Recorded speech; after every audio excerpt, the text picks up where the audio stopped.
Hey guys, thanks for tuning in to another broadcast. Today I want to talk about Secret Empire Omega #1, or more specifically, that issue where Nick Spencer, the guy who tells people on Twitter not to listen to, quote, YouTube idiots who critique his work, validates the very points I made way back in April and May with my Secret Empire #0 and Secret Empire #2 reviews.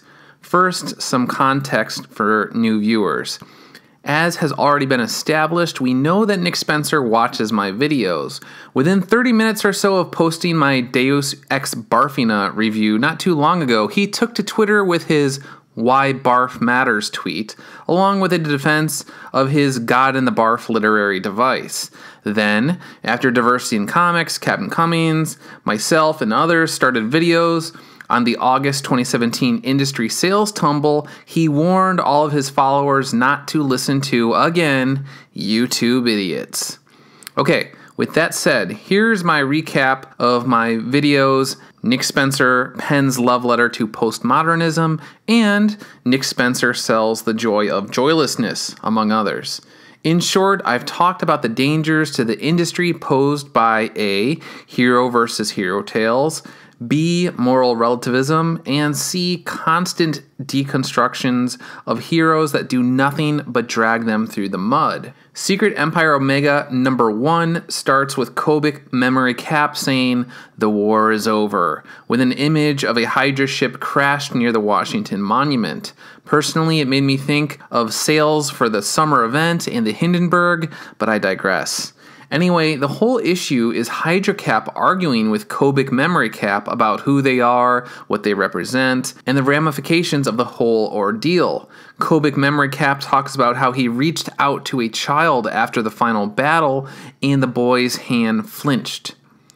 "I realized," Kobuk Cap says, "this would be my life now. That even though the world had seen us fight, even with Stark's company spending millions explaining what happened to me, on some level, this would always be there. There would always be a scar. So I came here to see you, to look you in the eyes and take the measure of the man who cost me all this. The man who, in no time at all, took all the trust and respect I'd spent a lifetime trying to build and burned it to the ground." Boom. This book may as well have been called Secret Empire Omega, Nick Spencer's Confessional #1. As all of us YouTube idiots have said for quite some time, writers like Nick Spencer are taking the work of countless giants that came before them and are burning it all to the ground. I specifically said that when you deconstruct heroes, that it becomes harder and harder to undo the damage and rebuild their reputations because the memory of what happened remains. There is, as Mr. Spencer notes, a scar. Let me put it another way. My wife and I recently went out for an early anniversary dinner at Hugo's up in Portland, Maine. We tried the chef's tasting menu, and the dessert was essentially a deconstructed blueberry muffin. But unlike what Marvel does, it was a successful deconstruction. The effect of the effort was to make me, 1, appreciate freaking blueberry muffins and the first dude who created one, 2, appreciate all the individual components that make a blueberry muffin, 3, make me appreciate the chef's skill, and 4, instill confidence that if the chef wanted to make a traditional blueberry muffin, that it would be one of the best darn pastry items I've ever tasted. Marvel's deconstructions make you appreciate the original creators, but for all the wrong reasons. You appreciate the greats because you realize how far Marvel's current crop of writers pale in comparison.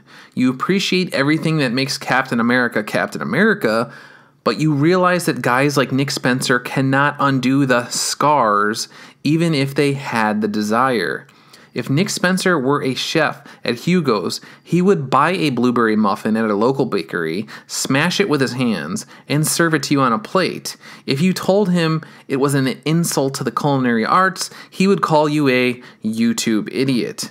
And if you discussed his restaurant's falling sales, he would say that everything is just fine. Move along, move along. There's much more to say, but for now I'll cut it short.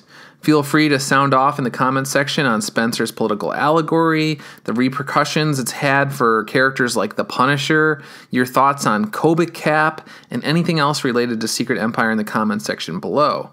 And as always, if you like what you've seen here, then head on over to douglasernst.blog for more coverage just like this. See you next time.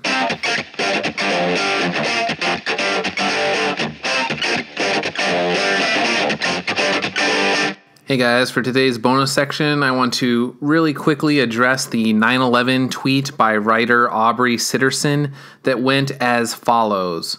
Oh good, it's self-centered national tragedy remembrance from people who weren't even anywhere near New York City Day.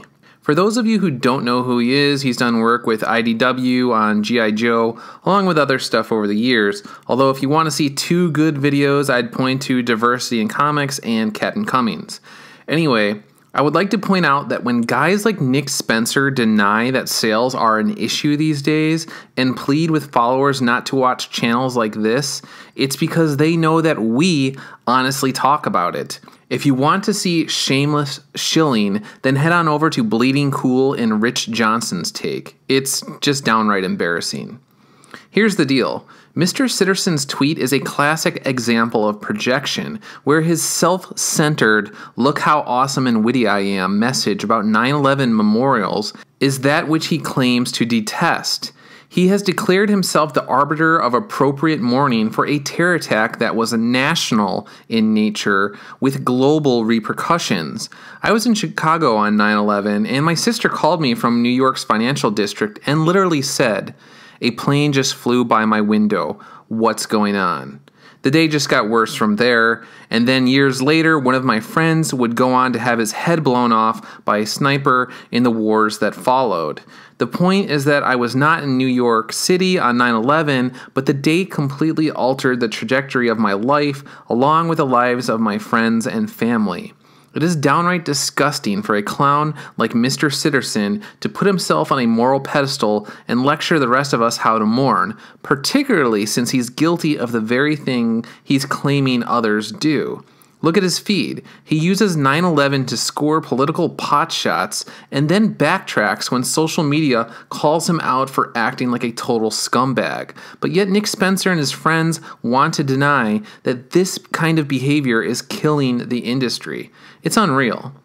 In short, keep sounding off on this junk and don't let these guys in the industry act like heartless goblins.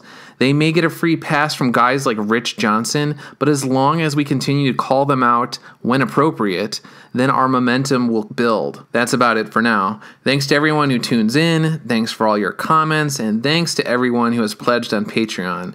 You know who you are. And if you're one of the guys donating $5 per month, thank you, thank you, thank you. Every cent goes back into the channel. See you next time.